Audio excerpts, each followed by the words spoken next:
Today we talk about receiving the ball from the catcher position.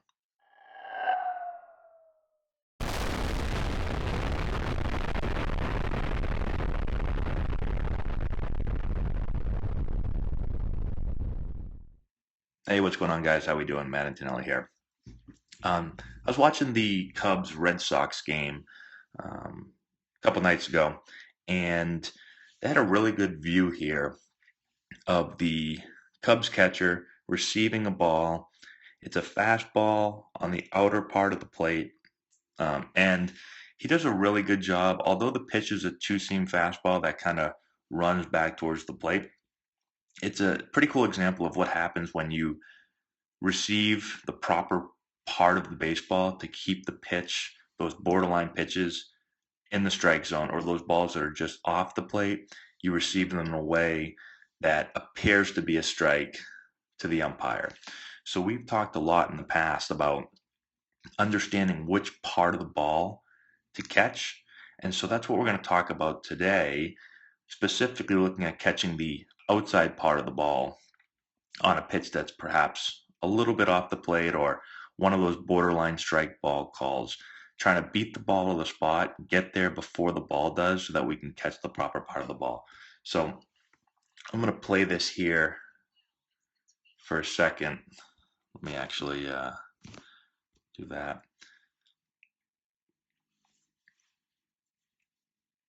And so although the catcher's glove probably moves a little excessively after the catch, he really tries to bring it back.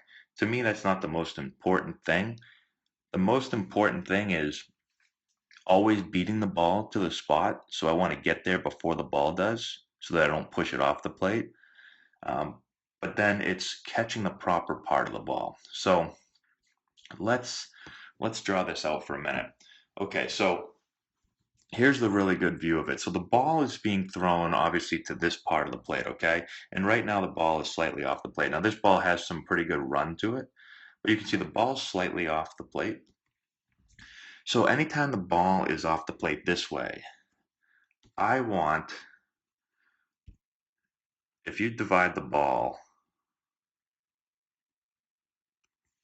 like this, if the ball is to this part of the plate, I need to catch the ball to the same side of the ball. So if I split the ball in half, let's actually just draw one line for now and we'll go over each pitch.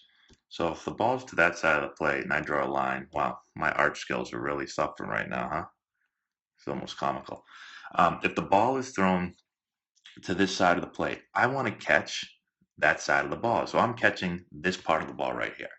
So I need to beat the ball to the spot. I need to get to that side of the line as quickly as I can so that when I receive the ball, I'm always receiving the outside part of the ball and I'm working back towards the plate. Now, if the ball is to the other side of the plate, if it was on this side of the plate, I need to get to that part of the ball as quickly as I can, beat the ball at that spot, and then catch this outside part of the ball. That's going to allow me to keep my glove in the zone, or at least catch it and not move my glove anymore. Where catchers get in trouble is when the ball is to this part of the plate, they get over there late, and so their glove is moving this way as they catch it, and so they push the ball off the plate, right? Same thing for the other side. The ball's on this side of the plate. They're a little late getting over there. They catch it and they push the ball off the plate. So you have to beat the ball to that spot. Now, if it's up and down we're talking about, and we draw the line here, if the ball is down, right? So the ball is down at the very bottom of the strike zone, or maybe just outside the strike zone. I need to get underneath the ball as quickly as I can, and I need to catch the bottom part of the ball. That's going to stop my glove, or even allow me to slightly pick my glove up, just ever so slightly as I catch it. This is the one where giving a low target helps you because it gives you the ability to get down there quicker. If you have a high target and I've got to go all the way down to get it, I'm probably going to be late getting there and I'm going to push the ball off the plate, or I'm going to push the ball down, continually push it down. Okay, so I'm trying to catch the bottom of the ball. I'm trying to beat the ball to the spot.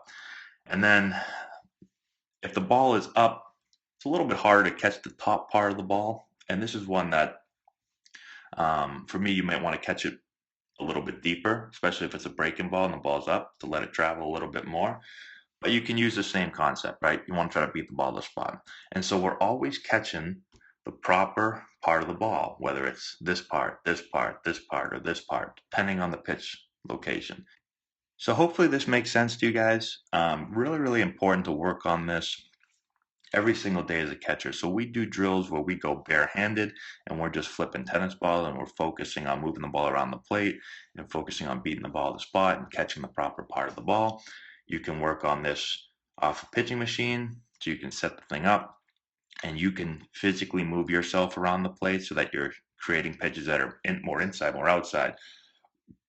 Then you can move it up and down, and you're really just working on, again, giving a low target, beating the ball to where the ball is going, and then catching the proper part of the ball so that you're able to keep everything. You're almost kind of funneling everything into the plate, although you want to limit the amount of glove movement after the catch. You don't want to catch the ball and drag it places because that's very obvious to the umpire.